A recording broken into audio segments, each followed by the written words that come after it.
they've been stuck, they've been doing well, but they know they could do better. It's almost like you're coming in and you show them how to fly their business. Things are always going to go wrong, and there's no pause button in combat, just like in business. They're only missions. And all the entrepreneurs have been through a lot over these last 5 years. Supply chains going haywire, the world shutting down. Things will always go wrong, but it comes down to being able to execute under pressure.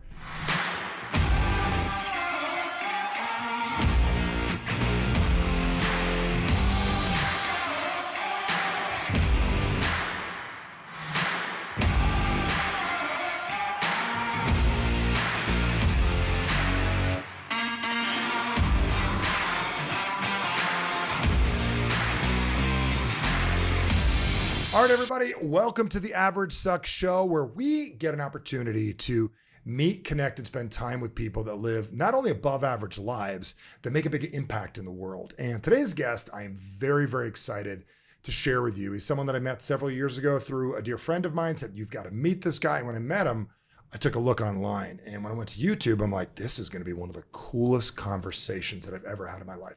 I want you to imagine that you had an opportunity to meet somebody who went on 82 fighter missions, 82 times that he went on missions, F-16 fighter, somebody that is the person that you call upon when you need to know how and why decisions were made on aircrafts. And on top of that, somebody that now is dedicating his life to helping entrepreneurs and people like you and I how to have clear thinking. It's actually the title of his book, The Art of Clear Thinking, something everyone must read. So today's guest is Hasard Lee. I'm super excited that you're here today. So my man Hasard, super Michael, excited. Great to be here. Yeah, everyone's like over, under, which way do I go? So I got to tell you real quick before we get started. When my friend Evan originally said we needed to meet a couple years back, I'm like, yeah, I got to check this guy out. And I went to your YouTube channel. And I got to say, I was obsessed by two things. One, I'm obsessed with fighter pilots and stuff like that. That's super cool. That's my guy side. The other side is you've got millions of people watching your videos. So we've got marketing people out there, and I would love to pick your brain a little bit on that later as well. So is that something you figured out as well, how to get people to watch videos? Yeah, it's definitely not something that came naturally to me. I mean, being a fighter pilot, that was my full focus of how do I execute a mission as well as humanly possible. But once I came back from Afghanistan, I had a lot of crazy stories out there. We have a lot of institutionalized knowledge as fighter pilots, how to make good decisions, how to develop a culture of ownership. And for me, it was bridging those two things together. But I realized that if there's not an audience out there, nobody's going to read the book. And so it was, how do I start developing an audience so that I can write this book? I mean, fighter pilot stuff is cool. So I want to walk back. I want to go back in time right now. You're married. You got one child? Two kids. Two kids. Okay, two kids. How old are they? 5 and 2. Okay, good. I think when we first met, you were on your second one was coming out. So okay, you got 2 kids now, which is absolutely amazing. Prior to that, I want you to take me back. You're 16, 17, 18 years old. Was your desire to go into the military? Yeah, absolutely. I can go even further. Let's go past back. That. So I was 5 years old. I went to an air show. Where? Holloman, New Mexico. So around from? Albuquerque, New Mexico. It's where I was living at the time. Okay. And I have a chance to see the Thunderbirds fly. I see all these jets fly. Afterwards, there's one pilot there in particular who was an F-16 pilot. He had gotten done flying, answered 100 questions from this young 5-year-old kid, let me try on some of the flight gear. And after that point, I knew this is what I wanted to do. What'd your parents say? Were they supportive? Yeah, they were supportive. My dad wanted to be a fighter pilot when he was younger. His eyes weren't good enough. Okay. And so I think it was a little bit of inception from him. He took me to a bunch of air shows. You can do it. So that's the origin story. So I always knew I wanted to be a fighter pilot. Didn't really know how I was going to get there. Lots of ups and downs along the way, but finally made it happen. I mean, did you tell people that, like in career day at school, like I'm going to be a fighter pilot? Yeah, I think people thought I was crazy. They're like, all right, what's that crazy kind of thing out there? But for me, I knew this is what I wanted to do. I was, watching Top Gun, of course. How many times have you seen it? Oh God, I don't know. Probably close to 100 times. Old one or the new one? I'm nostalgic. I have to go with the old one. Same thing with flying jets. People are like, is the F-35 better than the F-16? Which one do you prefer flying? I got to go with my first love, the F-16. Same with Top Gun. And favorite scene, Top Gun, while we're at it? The opening scene. Oh, yeah. That just gives me, gives me electric, I'm ready to go fly. Okay. The reason I asked that question is I love that movie. I think that the soundtrack, the scene, the everything. It's like you can almost smell the gasoline or whatever it is. You can smell it's not gas, but it's what is it like? Jet fuel. Yeah. You can almost smell the jet fuel. I've been on aircraft carriers before. I've watched them take off. I grew up in New Jersey next to Picatinny Arsenal, and every year they'd have air shows, and they'd come and I'd watch them. And I don't know how they do with the smoke and all that stuff, and they'd have the fighter pilots and everything. I thought it was super cool, but it's interesting that you had parents that then supported you. You said, that's what I want. You know, I think about that. And your dad goes, here and go. Are you planning on being that way with your kids as well? They say they want to be fighter pilots? Yeah, I think my job as a parent is really to uncover what they're, on this earth for. And so if that's something that they want to do, then I'm going to support them along the way. I'm lucky that my parents supported me with this dream. My parents gave me confidence that I could do it. I think they were the only ones that thought I could make this happen. Career day, was always something, I think the teachers are like, who is this kid? Everybody else wants to be a lawyer, doctor. This guy wants to be a fighter pilot. Sure. But yeah, very thankful for my parents for giving me that internal belief, that confidence that I can make this dream possible. And I try to be the same way with my kids. I know that whatever they want to do, I'm going to support them. And even if it's a long shot, somebody's got to take that job. Really? So what was, okay, so you decided, when did you enlist? Did you go to college? Did you? I did go to college. I actually got rejected. Talk to me how this worked. I want to understand this because I'm picturing you 17 and a half years old, looking at the tables, not going Marines. Okay, we got two options over here, Navy and Air Force. I'm not going Army because they don't have as many planes, but I'm going to go Army. Which one am I going to do? How did you pick? So I know it was down to two. It was either the Navy or the Air Force. There was only two with fighter jets. So you're like, I was picturing you're 17 years old. You're sitting there at the day when they all come to the school because I remember the Marines were there, the Air Force was there. They were all there. That's not where it happened. So for me, it was always the Air Force. So the Air Force, at least for the last throughout high school, it was the Air Force. I had a chance to go there on a tour and visit. Did you go to? The Air Force Academy. Where at? Colorado Springs. Okay, yeah, Colorado Springs. So I went there. I actually had a chance to do this summer camp there in between my sophomore year, and so I knew that's where I wanted to go. I also didn't want to be stuck on a ship for 6 months at a time. Air Force, it's a little bit easier. You have these long runways, so it needs to be in nice locations. So it was the Air Force Academy. I knew that's where I wanted to go, which was why it was devastating when I got a letter from the Air Force Academy my senior year. Made it through all these different checkpoints, seniors of high school, and got a letter from them saying that unfortunately you're qualified, but we don't have space for you. Good luck with your future endeavors. And so after that, I remember getting this letter in the mail. I should have known at the time, just a white letter. If you get in, you get the packet because they have to give you all the information. Just this white letter. Took it to my room, opened the letter, read that, and I just remember like peeling off the bumper sticker that I had for the Air Force Academy on my desk. And so I thought the dream was over there. And, after that, I was like, you know what? I'm going to dig in and make this dream a reality. And I found out there's this other path that I could go through, a year of prep school at this place called New Mexico Military Institute. Okay. And I went through there, got my grades up, and did well enough to get in that second time. And that's how I made it into the Air Force Academy. So you're saying your second year of prep school, prep college-ish thing? Yeah. Okay. So finally made it in, and then was off to the races after that. Okay, so then why did they accept you the second time? Did you ever ask them? Well, I think it showed the commitment. It showed the commitment of going to this school in the middle of nowhere, Roswell, New Mexico. Spent a year there. I actually ran into one of the best instructors I've ever had out there, who really taught me a lot of life skills out there, and was able to get my SAT up, get my grades up, and then reapplied and got in. Oh, very cool. So let me ask you this. Do they trust everybody with those planes? Like, I want to understand, so I can't imagine everyone that joins the Air Force gets to do fighter missions. How does that work? And the reason I'm asking that question is if hundreds of thousands of people enlist over a period of 10 years, 15 years, how many people actually get to actually do a mission? How do they pick those people? I would love to figure out the answer. Is there an actual algorithm to that? And have you ever been asked that before? Yeah, it's definitely a filtering process. So you need to be an officer. And for what I did, I went to the Air Force Academy. It's about a 10% acceptance rate. Once you're at the Air Force Academy, you have to make it really about 50% of people end up not being medically qualified because you have to be in pretty much perfect health. You can't have like a heart murmur. You can't have had allergies after a certain age, asthma, that kind of stuff. And so you see everybody around you kind of dropping out. And then I made it into pilot training. Pilot training is this weeding out process. So you first fly the little airplanes, and they weed out about 20% of people. What do you mean by little? Like crop dusters? Like little? We call them lawnmower with wings. They're kind of like Cessnas. They're called DA-20s. I was picturing this little thing they have in like the Midwest, like to spray crops. Yeah. It's kind of like that. Okay. Yeah. Actually, probably a little bit smaller than that. And so that's the first step in pilot training. They weed out about 20% of people there who just don't have the aptitude to fly. After that, you start real Air Force pilot training where you're flying the T-6 Texan II. It's almost like a P-51 Mustang. Okay. Incredible aircraft. And you start with a class of about 30 people there.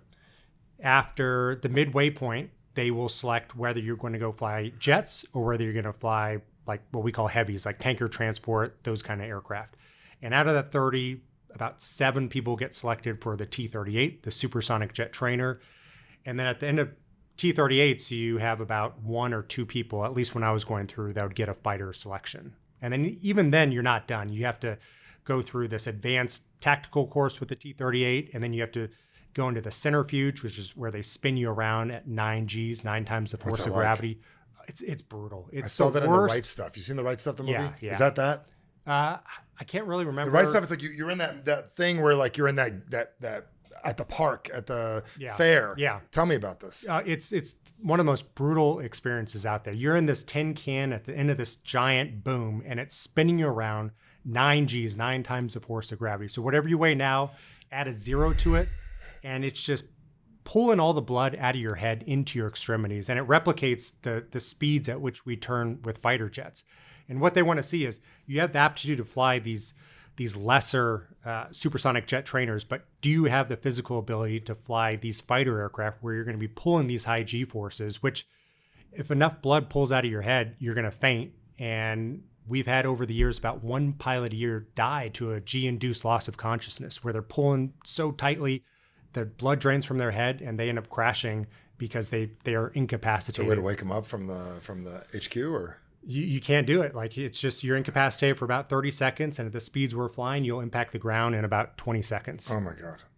Wow. So they put you through that pressure. They put you through that. They should put all entrepreneurs through this. This will make you a better entrepreneur. I mean, it is high stakes because you've made it, imagine, all the way to your dream aircraft, and this is the last thing before you're going to fly an F-16. This is like walking up to the F-16. You're getting to the steps. You get into the steps, and if you fail that first time, you get one more chance. And if you fail that, you're done. So you've made it all the way. You've even been selected because you had the aptitude. And I've seen people make it to that last step and fail right there, and their dream's over. So do you think it's better you didn't get picked up at 17 or 18 and you got a couple more years under your belt? Became an officer, did all that stuff? Well, you have to become an officer anyways, but you went to school. I did end up, wasting 1 year. I wouldn't say it's wasting because I met that great instructor. Yeah, that's what I was talking about. Do you think that prepped you? I think it prepped me a little bit. Okay. I think that experience, especially early on, makes all the difference. I was able to be a little bit more mature, a little bit more focused, to be able to really direct my energy and prioritize the tasks in front of me. So I think I was a little bit more mature, and that 1 year makes a big difference when you're in your early 20s or in your teens. This is fascinating because I watched that, and I no wonder that you wrote such a great book, and then you and I have talked about your speaking and how diligent you are in everything you do. Were you that way prior to the military, or did that help develop that inside you, like that diligence, that systematic? Is that part of the way you were raised? You always grew up that way? Was your parents that way? Or because you just seem like methodical? I think it was a mix of both. I think I had the raw material, just like my kids have right now, that raw material of having that ambition, having that dream, having the confidence to go and get it. But the military definitely instills that discipline into you and that methodical approach. And, we have a saying that you don't rise to the level of your expectation, you fall to the level of your preparation. And you want to prepare over and over and over again, because once you get into, say, a combat scenario, you what we say, you lose 20 IQ points as soon as you put on the helmet. It's a high pressure, high stakes environment. You want to over prepare for those moments. So what the last thing I'll ask on this is like, what level of preparation is there? So let's say we're doing, I don't even know what terms you use. We're dropping a payload, dropping missiles, we're doing something. What kind of preparation goes into like something we're gonna do 3 days from now? 2 days from now? Incredible amount of preparation. People just see What can you us out what can you there legally flying. tell me still? I mean, Like, I can tell you everything about the process. I mean, would just love it's to know an incredible because amount of process. people don't put work into like their sales script. They think they Yeah. can instantly be great. So you're doing a 30-second mission or 3-hour mission or whatever it is, and you prepare how long for that little bit of time? Yeah, so I would say for a 1.5 hour mission, because that's about all the fuel that we have time for, we will spend the day before anywhere between 3 to 12 hours mission planning that specific mission. We'll then show up the day of. We will go through the brief, go through everything that we're doing. That'll be several hours. We'll then put on all our flight gear, get out, we'll fly.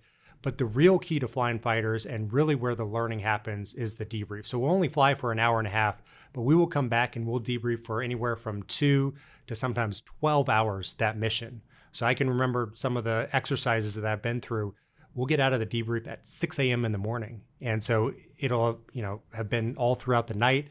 You'll go out through these secure debriefing doors, the facilities there's no windows, and the sun will be up. So you debrief after the mission. So the preparation is a lot of it, but really where the real learning happens is in the debrief. Whether successful or not. Especially if it's not successful. But either way, we're always doing a debrief, and we're going into every single thing. We might listen to the same radio call 10 times just to make it slightly better the next time. And is everybody on the team all cool with that? Yeah. Okay. So yeah, that's part of our culture. Okay, got it. Talk to me a little about that, because I know you teach a lot of this culture to companies now. How do you train that culture? Because I could just imagine a sales floor or a marketing team, and there's one guy that's like, yeah, whatever, and then this guy is this way or that guy's this way. Like I watched Chip set up all the camera stuff prior. It was like every camera, all the sound, how we use the microphones, prepping us, making it work. That's how he does excellence on look and feel and sound with this. How does that show up, and how do you use that currently, that mindset and that skill set, and teach that to companies right now? Because that's one of the things you do with your speaking, your training, and when you come and do consulting for companies. I'd love to know about that, because I always feel like that one person or that couple of people, I would say, throw it off. So walk me through that culture, because I can't imagine you flowed, you win, you want to celebrate or whatever, and then everyone's now, okay, we got to sit and talk about it for 5 hours. Yeah, and that's really where the real learning happens. And being able to instill that and install that culture into companies is really fulfilling, and to see them grow from that. So it really comes down to building a culture of ownership. So as you saw, Chip owns these cameras. Yep. He's not going to let those fail. And so that culture of ownership really stems from a couple different principles that I teach. One team, one fight, bringing everybody together, everybody moving in the same direction, decentralized execution, empowering people to be able to execute on their own. Typically, a lot of leaders I work with have that hero leader mindset where the leader has to be the smartest person in the room, the one with all the answers. But really, when you're empowering people to be able to go out on their own, to make their own decisions, they start developing that culture of ownership. Then teaching them how to make good decisions, then being able to adapt and overcome, and finally the debrief. So if I were to highlight one thing that builds that culture of ownership, it's the debrief. Because if you think about it, being able to admit a mistake is the most selfless thing that somebody can do, because you're sacrificing a little bit of your ego to be able to make the whole team better. And of course, as fighter pilots, as an individual person, it sucks to be the person that makes a mistake and to have to admit it in front of 100 other people who are in the room. But that's our culture, is that's a selfless thing that this person is doing, especially if it's a mistake that he could have gotten away with, but he's bringing it to light. That's really where I see the big bridge and the light bulb moment happen with companies that I work with, of being able to go from this, I'm going to keep mistakes hidden, to now this is a culture where admitting mistakes is rewarded. So let's walk through how to do that. I want to break that one down, because that sounds easier said than done, and I'm not certain how painful it is. People will be at my seminars, and it's like, just admit it, admit what you want. And it's like this. It's crazy. This guy makes $5-10 million a year. He's successful. He's got a beautiful wife over there. Just admit it. And it's like, and you can't do it. How did either the military help you break through that? How do you help create that? Because in theory, it'd be like, I could put on the wall ownership, because that's one of our values. We do believe in ownership here as well. Not even personal responsibility, straight up ownership. Own it. Even if it's not your fighter jet, own it, right? Yeah. How would you, if you had a dozen people, some are comfortable, some are not, some are cold to keep the feelings inside, different religious backgrounds, different things, different feelings. How would you get people to go from being not 100% okay with that to be like, you know what, I'm going to be on team ownership? Yeah, so I would say there's a few things here. One is that the leader has to go first. There's a lot of leaders that bring me into their companies, and they're not willing to admit mistakes themselves. They want their people to admit mistakes. So really, when it comes down to a debrief, the leader has to go first. The leader has to admit to a mistake that they've made that's significant on the project. And if they didn't make a mistake in the project, they have to bring up a significant mistake that they've made in the past. That really sets the foundation for people to be able to admit their mistakes. Next, it's about process, not people. We say that the rank comes off in the room, and it's a nameless, rankless debrief.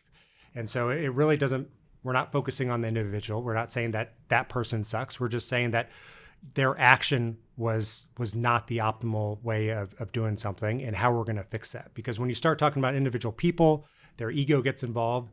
You start fighting them, and they're starting to battle you. But when it's a process, people are willing to adjust that process.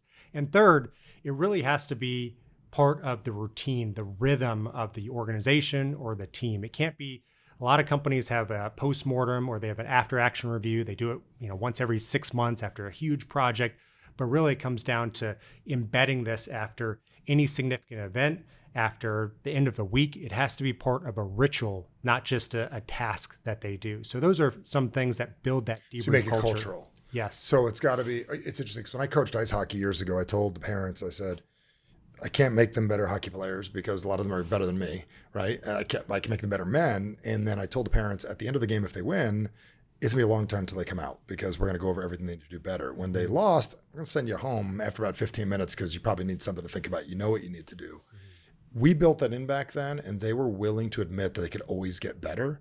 And I'm thinking about that as you're bringing this up right now. Is that part of the culture? Like we can always do, even if we did exceptional, we could do better? Absolutely. So nobody's ever flown a perfect mission ever in this world. Okay. And so that's our mentality that we go in every time. Even Tom Cruise. Maybe Do Tom you take Cruise. those apart in that? Maybe Tom Cruise. Some of that stuff's. Oh, while boy. we're in the middle of that, tell me Okay. one thing right now that's no way. Call him out right now, Tom Cruise. One thing that you've seen in that movie that just doesn't happen that way.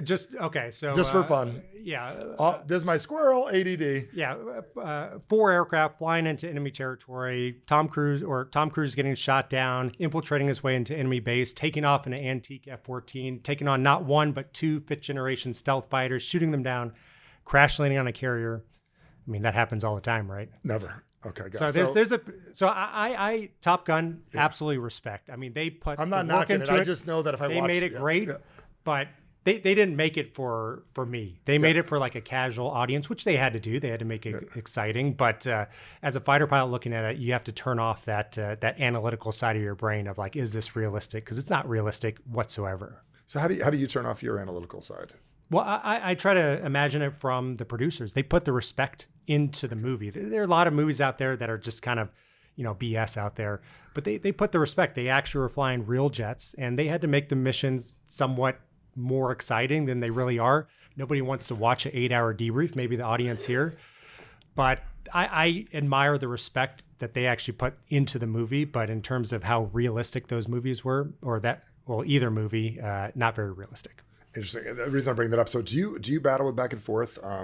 You got a real analytical brain, like turning off, being you leave fighter pilot world, you're now in dealing with corporate, you're speaking all over the world, you're getting booked all the time, just speaking and stuff out there. And if anybody's got some times you need leadership training or you need someone to grow your team, he's an incredible speaker. I got an opportunity to watch one of the first times he did his new speech here at the building, and it was absolutely amazing. So if you get a chance, definitely something you want to share with your team as well. So the reason I'm bringing this up right now is when it comes to your analytical nature, and now you're dealing with the general public, with the civilian population, your wife, different stuff. How do you bounce back and forth between, and people ask me all the time how I turn mine off, but I want to know about you. How do you turn on or off that overly process-oriented brain of yours? That's incredible. Well, I'd say there's 2 aspects to that. One is just being purely analytical in how I fly and how I operate in terms of professionally, because as the F-35 chief of training systems, my job wasn't just to fly the jet, it was to develop the cultural operating system that trained thousands of pilots. Oh. And so what I found over the years is that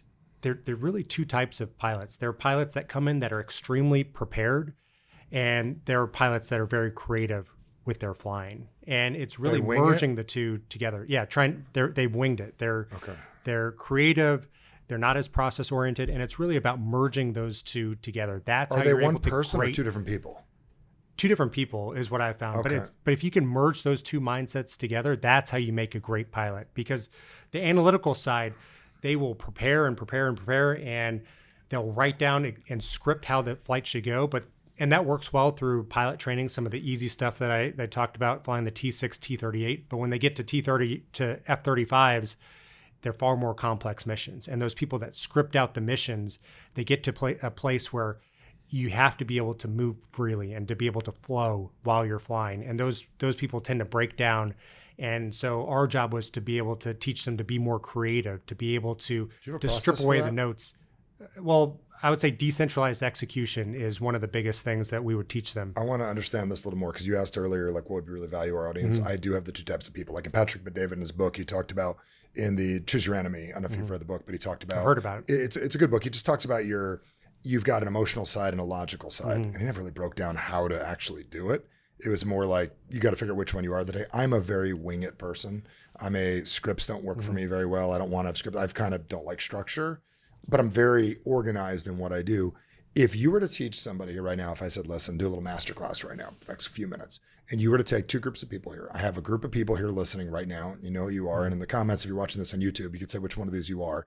I have people that are just wing it people. They're winging their business. They're making millions of dollars. They're winging it. Kind of like a friend, Joe. Joe wings things, right? But he's also very process driven. And he's got that process side. So my question for you is, if I've got some process people or wing it people, what could we do to either sell us or help us? Because I would love to be more process oriented, kind of, sort of, sometimes more than I am. What would you do to take a wing it entrepreneur, a wing it employee or wing it person and help them be a little more into the culture of we've got to get a process, or vice versa? Well, that's a good question, because a lot of those wing it people are extremely talented and they're extremely creative. So just adding a little bit of structure to them can really take them 2-3 levels above.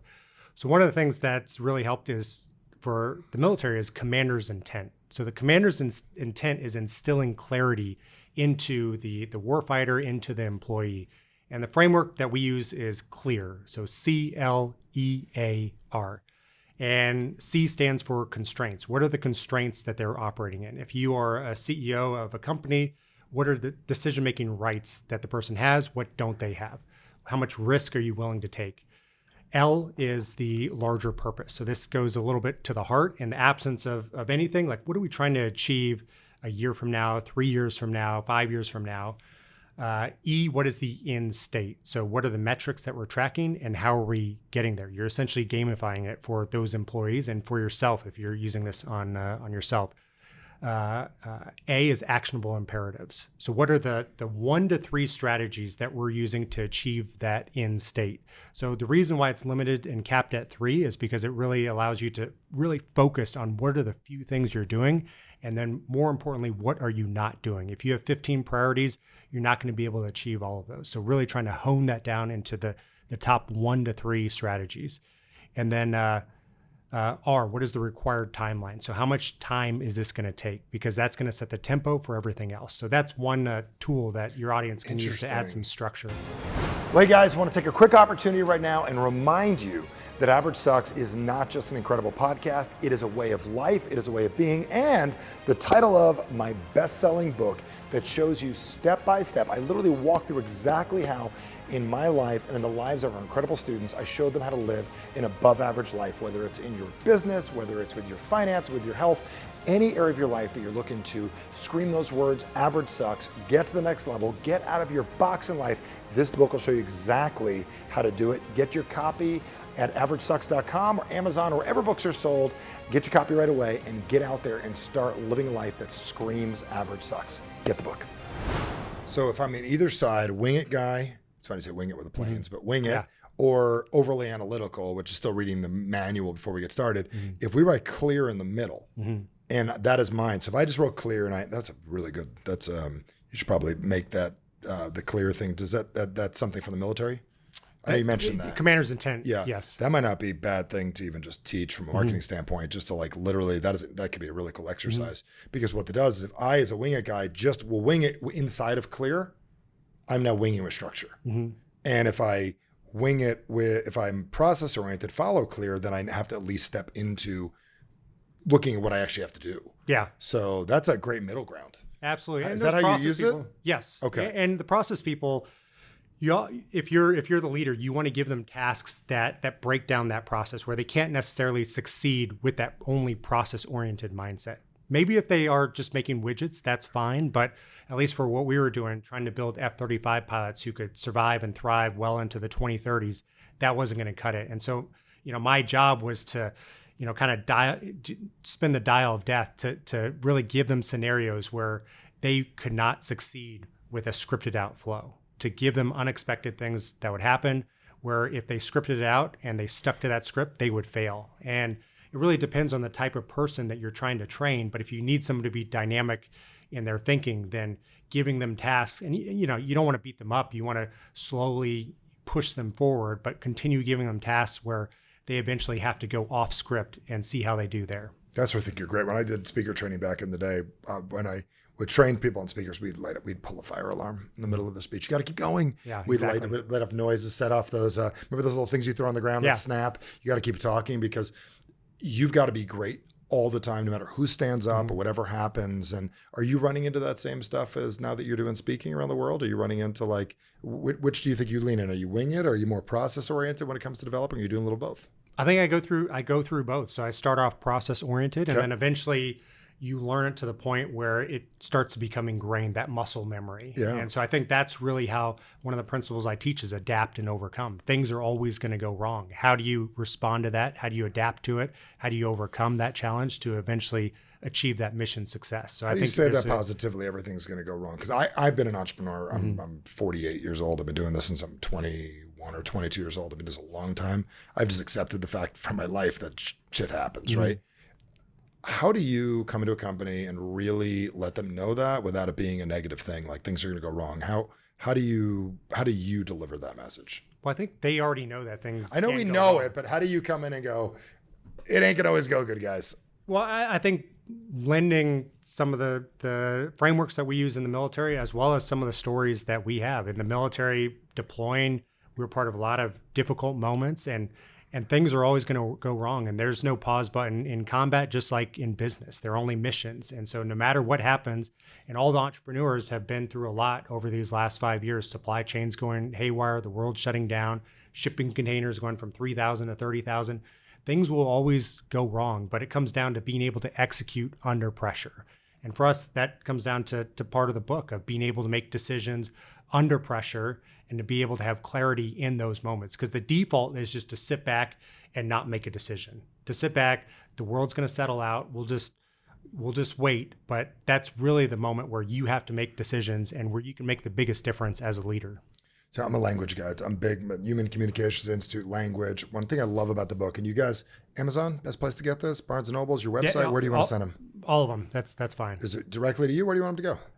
Barnes & Noble's great. Amazon, it's on there. Okay, whoever pays you the most, go. Yeah, okay, audiobook, whatever. Get whatever. One of the things that I was enamored by when I was reading this is the deciphering of the language of the black box and understanding that you really understand the last minutes. Unfortunately, there's some situations where things don't go well. Do those black box gets listened to even if there's not a crash?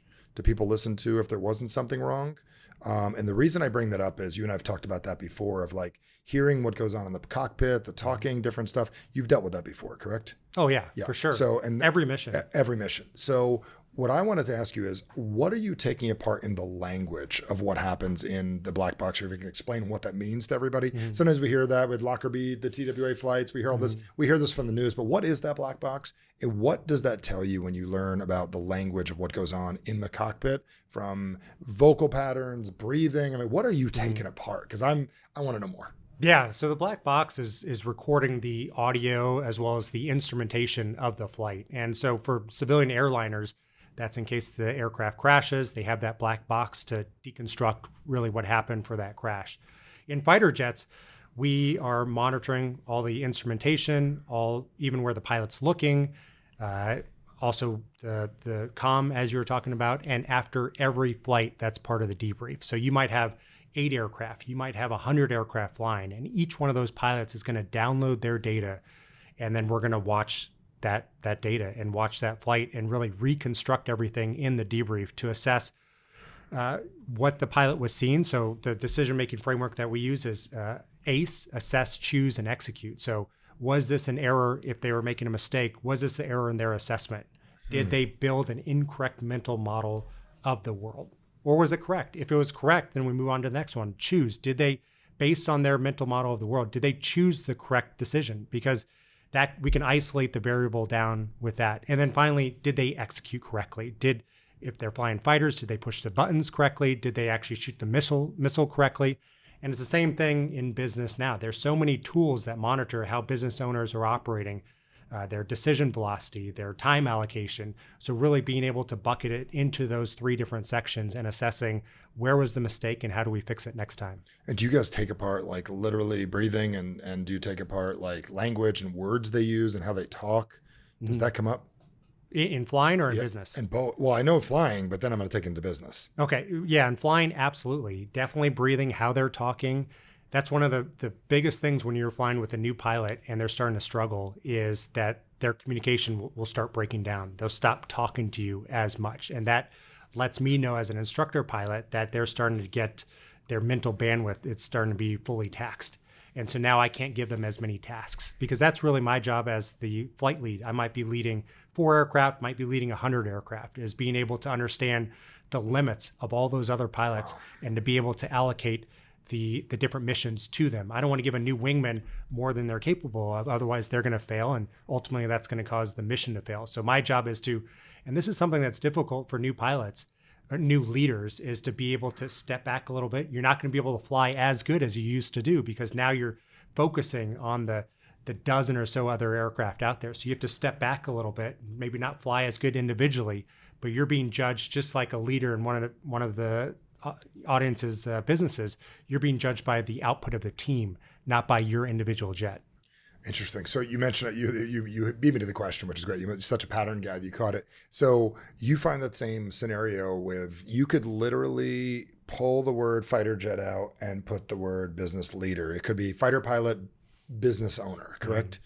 You could literally switch those 2 things out and realize they deal with the same thing. So the more pressure you have, you're saying their language goes down, their communication goes down, their breathing goes down, and they're not as effective with people. Yeah, absolutely. And it might not be as much as in the moment. Like you might not be able to analyze the breathing quite as much, maybe if it's a sales call or something like that. But typically I'm working with executive leadership teams for sometimes huge companies, sometimes startups, and we'll go through a real world debrief. We'll take a mission that they've flown, that they've executed, and then map what actually happened to what should have happened.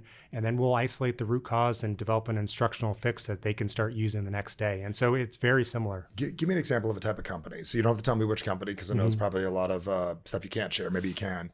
Type of company, type of mission, type of thing that somebody would hire you for to go over with them. Because a lot of people listening right now are going, this could be really useful. I don't do this. You do this. What type of company, what type of industry, what type of mission would you break down? Like, who would be the right person to call Hasard up and go, I got this thing? What would that be? Well, I've been fortunate to work across the spectrum. So I've worked with individual startups out of Silicon Valley to HVAC companies to Meta with their virtual reality headquarters out of Redmond. So I've had a chance to go in, and the one thing that all these companies need is more feedback into the system in a structured approach. And the debrief is really the entry point to doing that. It's something that is very difficult to do on your own, to build that culture, that ownership culture where people are feel free to make mistakes and to admit their mistakes, and then to be able to develop that instructional fix and capitalize on that so the next mission goes better. And so I've had a chance to go span the whole spectrum from small startups to commercial manufacturing to the big tech companies. Interesting. So if you came into the company and you came into, someone's got a startup SaaS company, they've got a really good software company. They're coming in, the software company, they're super excited about it. They just did a product launch last year, killed it. This year did a product launch, didn't go as expected. Got about 150 people. How would you begin? What would you do? They hire you, you come in, and they're like, I don't want to repeat that again. Yeah. What happened? Well, typically the engagement for the first debrief is about a half day install with the company. So working with their executive leadership team, with all the folks who are part of that mission, will come together, and then we'll be able to go through that same structure that I talked about with the fighter pilot debrief, being able to admit those mistakes, developing the root cause, the instructional fix, and then implementing it so that mistake doesn't happen again. So it's been fulfilling to be able to do this with companies to increase their execution. What we call is reducing their operational drag, because every company has some drag. And so it's getting rid of that drag so that they can execute faster. And the debrief is really what we call our truth engine. It strips away the ego, it surfaces the drag, and it accelerates learning. This is fantastic. So how long have you been speaking now? Since my book came out, I had no intention of being a speaker. You didn't wake up and say, you wanted to be a fighter pilot, not a speaker. I wanted to be a fighter pilot, and then I wanted to share those lessons with the world. I had no. You never thought speaker speaker was the gateway. Because you're a phenomenal never speaker. Knew this existed really outside of like Tony Robbins and some of the famous speakers. So I would say 2 years or so. Okay. And you just walked in. What was your first talk you did? First talk was actually Meta. So formerly So Facebook. You went straight to Meta? Straight to the big. I mean, that's like anyone watching this right now. What am I doing wrong? They're still talking at their local Toastmasters. You went straight to Meta. How'd you get that gig? I got an email from them. They called you? They were using my book with their executive leadership. So you wrote the book. Yeah. You got it out there. You got St. Martin Press put the book out there. Mm-hmm. Bing, bam, boom. Yeah. You got the book promoted. Mm-hmm. They found it. Somebody started using it. Yes. They called you. Yes. What did you say? Yes. I know you said yes, and then you figured out later. Yeah. Well, so you didn't need a process. Well, I did. I mean, I wrote the book, so I had all of these processes and all of these things codified. So it wasn't just winging it out there. Yeah. In terms of actually being able to speak and make it engaging, it probably wasn't my best keynote speech, but I think they were Bunch of software guys. Yeah, a lot of them were software people, product managers, and they were trying to get value out of it. So I think that's the biggest thing is they got value out of it. And I had a chance to go out there several times. But yeah, it was pretty surreal hearing that this company was, with their executive leadership team, was using my book to help with their execution. And so that was really the first. What'd you say to your wife? You said, hey, by the way, Facebook's using my book. Yeah, pretty much. What'd she say? She said, that's awesome. That's awesome. I mean, I guess expect that of you. Yeah. That's cool. So the book is the process.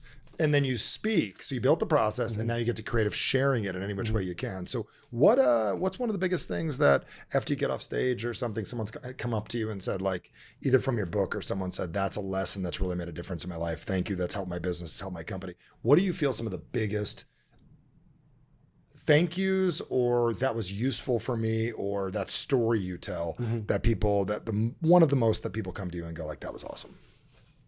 So I would say it's extremely rewarding now. Writing a book, it was a 2-year process. You don't get any feedback on it. And so I had no idea if it was, I didn't enjoy it at all. It. Didn't enjoy it at all, but I'm so glad I did it. Like, it's one of those things that close changes to torture. You. Is it, what's worse, that or the oh, I don't know. That's like, this was death by 1,000 paper cuts. I mean, think about it. What was it? The 10,000 G? I'll take the centrifuge. I would think I would take the 2. When I wrote my book, that's only a couple minutes long. It took me 7 years of just yeah. It's like psycho on myself. Painful, but I'm so glad I did it because it changes you as a person. Yep. Like, I think that's the biggest thing is you turn into the person that can write a book. Yes. And so I'm so glad I did it, and it clarified all these different concepts that we had in the military, and it made me a good writer, which I was never a good writer.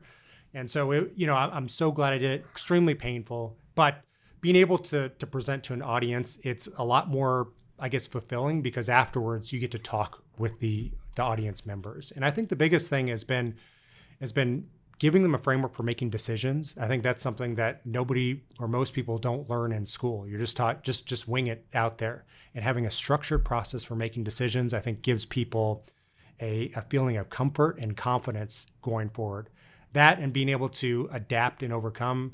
I share some tools out there for them to be able to go through these high stress situations and to be able to think clearly through them.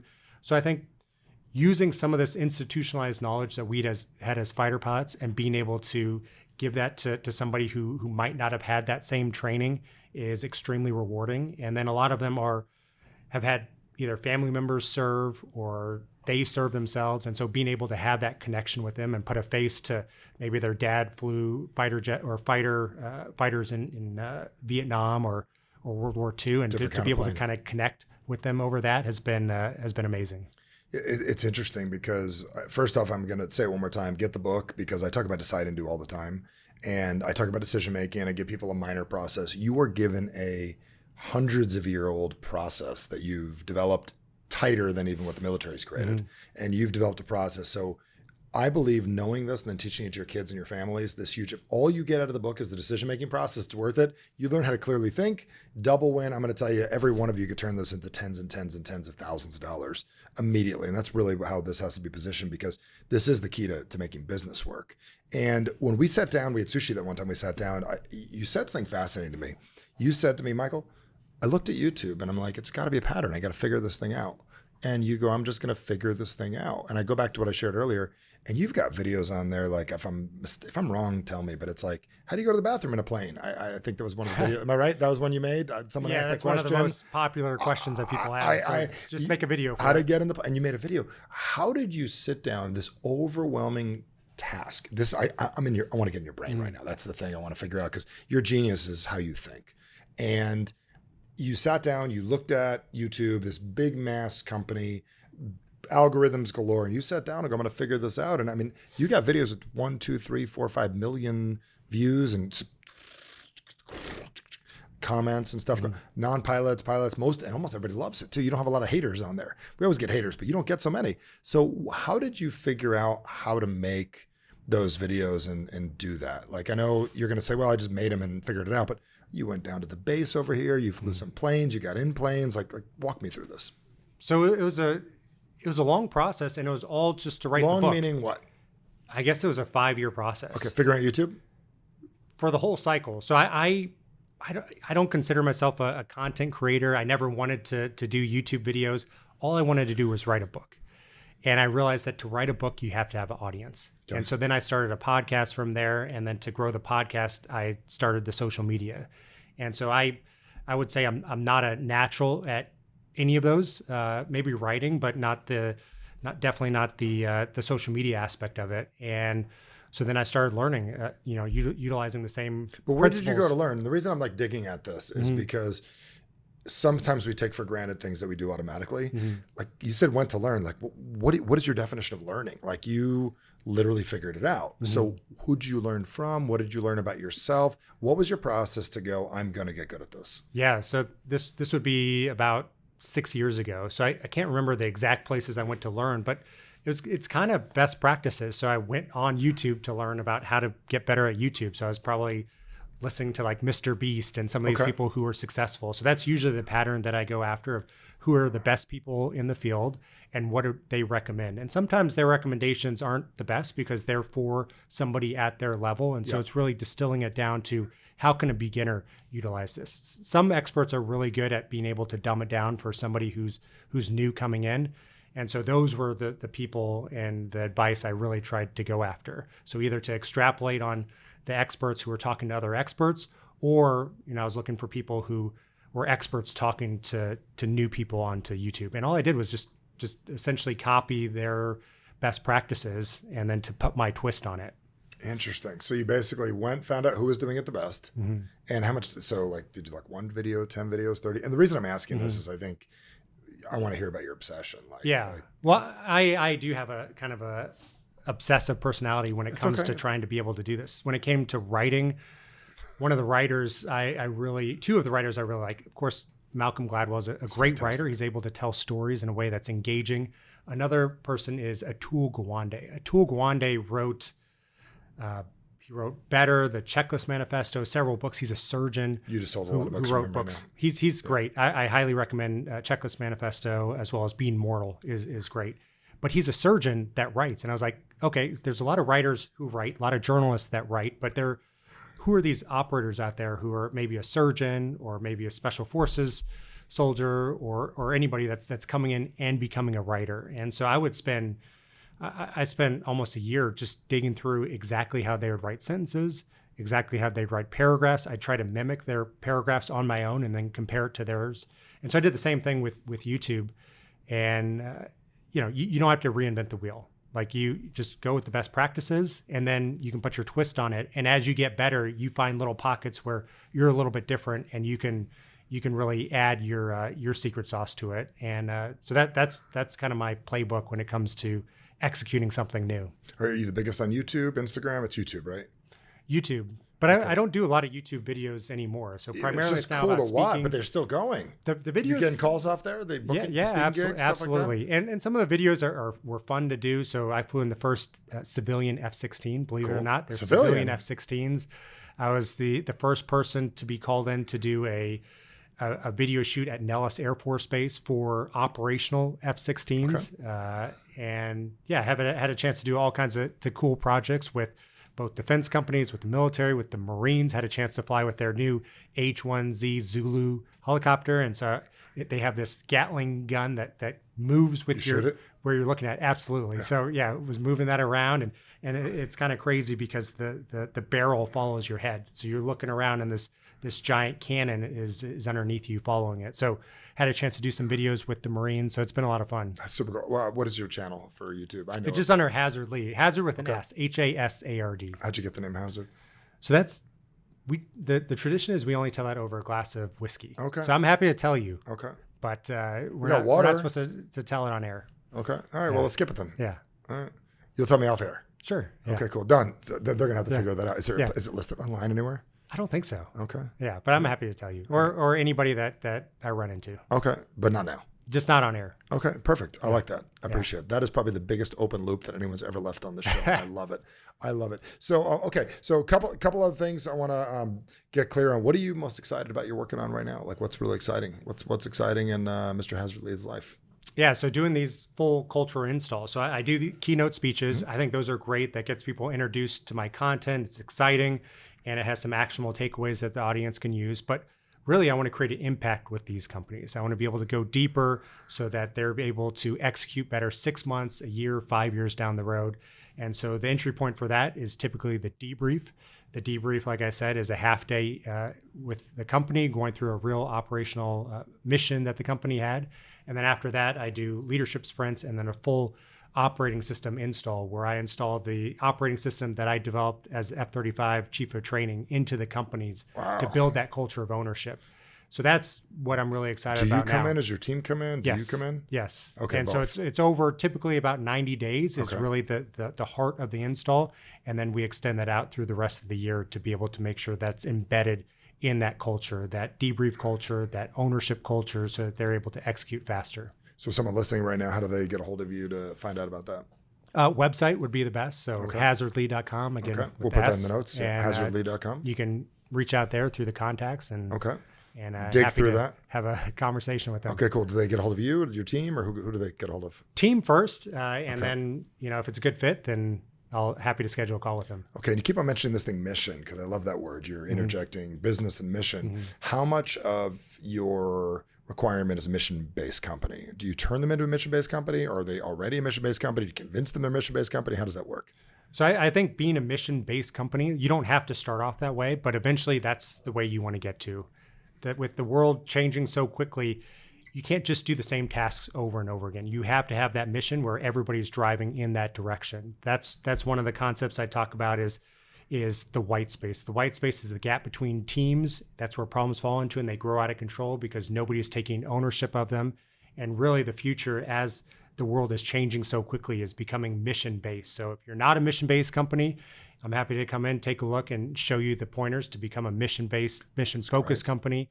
And if you are a mission-focused company, how to execute faster and reduce that operational drag. Got it. So that's a big word. You want to turn companies to be mission-based. What do you find the differences? What do you find the biggest win after they find out that you've converted them? They're now a mission-based company. They're running off your system. What do you feel the biggest on the 91st day they come into the office? What do you feel the biggest thing now that you've taken this, I'm going to call it this hundreds of year old amazing system that you have dissected into something that's easy to read and fun? When that becomes part of the company, what do you feel the biggest win on that Monday morning, 91 days in or 140 days in, is for the owner and for the team? Yeah, so we track leading indicators for this, and so some of the you've got this whole thing dialed in. Where me, I'd be like, oh, it just feels right. No, we've got leading indicators. We want this to be actually black and white. Was this effective or was this not? Wow. And so decision velocity is one of the most important leading indicators of a company that is executing better and executing faster. Because ultimately, we want their revenue to increase. We want their bottom line to increase. Those are lagging indicators. So that decision velocity, the leadership time allocation, is another one, and execution integrity. So those are three of the leading indicators that we look at. And from day 1 to day 90, usually we're able to improve those by 25 to 40%. Wow. And the biggest win for everybody is people get peace of mind, teamwork comes together, everybody starts working well together, and the company can execute what it is that they need. Yeah, absolutely. There's that culture of ownership, and then you're also able to track it. So you know that this is actually happening and this is actually improving the execution of the company, because that's ultimately what these companies want to do. They want to be able to execute faster, reduce some of that drag, and to be able to increase their revenue. And this is what does that. And it also makes the employees happier to be there. I saw a study the other day that 70% of employees are not happy in their current job. And so being able to change that into that culture of ownership where they take ownership of the mission, they're happy to be there. That's extremely rewarding as well. I love it. So let me ask you this simple question. You had your career in the military. How long was that? About 20 years. Been a civilian for how long? About 2 years. About 2 years. Which has been more exciting, rewarding, enjoyable? And I'm not here to compare one versus the other, and all the things, but I know you never thought you were going to do what you're doing. Yeah. But like, how does the reward and all that, because you were 5 years old, you want to be a fighter pilot. You did that. Yeah. How is this compared to that little boy that saw the planes in Albuquerque and looked up and what he's doing? You're on a stage, big audiences you've done. Yeah. What's the biggest audience you've been in front of? Probably 1,500 or so. Amazing. So how did that feel compared to like getting back after a debrief and knowing it? Like what is the rush? What is that oxytocin, dopamine feeling difference? Have you ever been asked that? Well, indirectly, not quite like that. But I would say there's nothing that compares to fulfilling a childhood dream. And so when it was actually just down the road at Luke Air Force Base, pushing the throttle for the F-16 for the first time down the runway, and the acceleration is insane. You have the afterburner kicks in, 30-foot flame coming out of the back of the jet. Your face 30 is feet? just pushed to the back of your face, and you're rocketing down the runway. And the thing about jets is as you go faster, you accelerate faster. So 0 to 60 is fast, 60 to 120 is even faster. And by the end of the runway, you're going about 600 miles an hour. You pull back on the stick and you just climb into the sky. There's nothing that matches that level of intensity, and then to be able to achieve that childhood dream.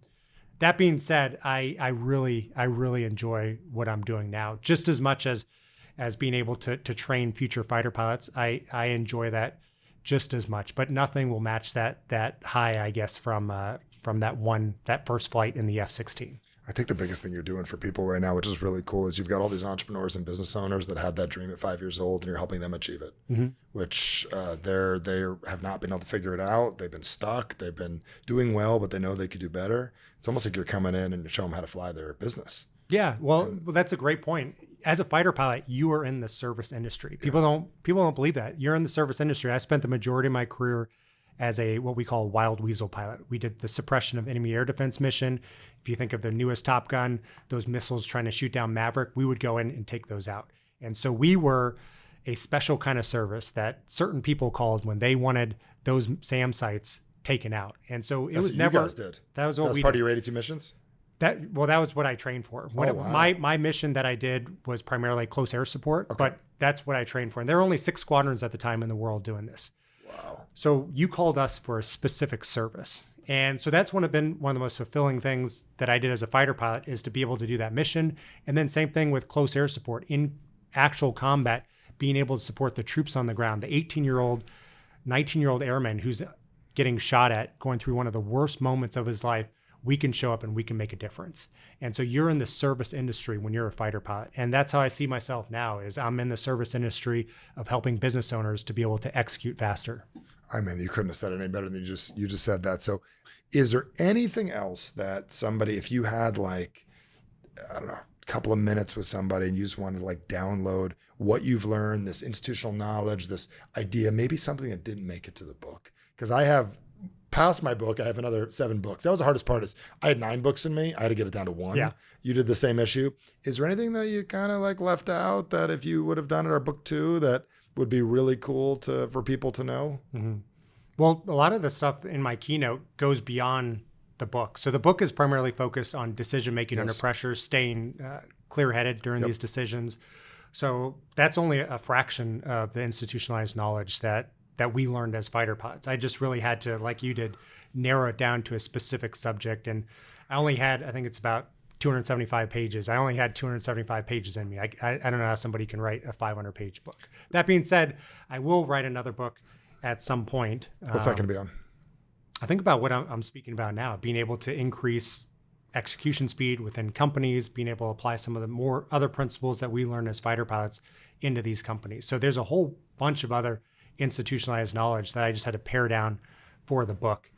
But I think we covered most of the things we think we covered everything. I'll tell you, this has been very, very interesting. From watching a man achieve his dream to being okay with that he's going to help other people now go get their dreams, to now switching completely, deciding to become a speaker out of nowhere, not even meaning to, figuring out how to promote his book, figuring out how to be an influencer on YouTube, whether you realize it or not. How many subs do you have on there? I think around 500,000. You have 500,000 subs. You didn't even ask for that. You got the little thing in the mail from them? Yeah. With the 100,000 and the 500,000? Yeah. Good for you. And you didn't even plan to do Somebody that. stole it, actually. Someone stole I it? don't have it. I don't think there's a 500,000 one, the 100,000 one. Who stole it? Somebody, you don't know? Somebody stole it off during, I think it was during COVID. Somebody just stole it off the porch. So don't have it. It didn't come in the mail? It did come in the mail, and then somebody stole it. And you asked them for another one?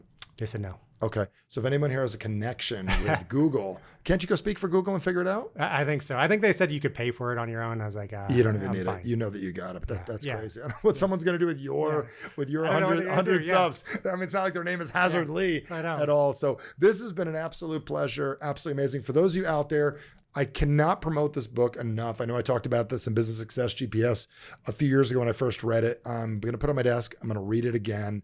Definitely get yourself a copy. I would actually recommend getting several copies. Do you have a bulk place people can get 10, 12 books at a place? Do you have any spot for that? Typically, Porchlight is a good website for that. Porchlight, check it out. We'll figure that out. The reason is this is one that your team should all read. So if you got a team of 10, 12 people, you got a distributor list, whatever it is, a bunch of salespeople, everybody should read this because it would be a really good book club for your team. So get a copy of this book, get a few of them, people you care about. Great gifts for people because everybody should be better decision makers. So I just want to say thank you for being here and dedicating your life to making other people's lives better. But you'll figure you're a guy that is a guy of service, and I appreciate you serving your audience today. Well, thank you, my friend. This has been great. Appreciate it. Really enjoyed this. Thank you. Thank you. All right, listen, let me take this opportunity right now. Congratulate you for living a life that screams average sucks. How do I know that? You're listening to this right now, and I can guarantee you're a person that wants more in life. So one, congratulations, and two, I bet you're looking for a shortcut. How do I get there quicker? How do I make this stick more? And since 2008, the fastest way that we've showed people how to become a person that lives a life that screams average sucks, and on top of that, become a person of influence and get what they want in this world, is our Core Live event. We've got one coming up very soon. The website is simple, michaelbernoff.com/Core Live. All the information, all the videos, and everything is there to find out more. And also an incredible early bird special to give you a big old discount. Again, michaelbernoff.com/Core Live, and I'm excited to see you there.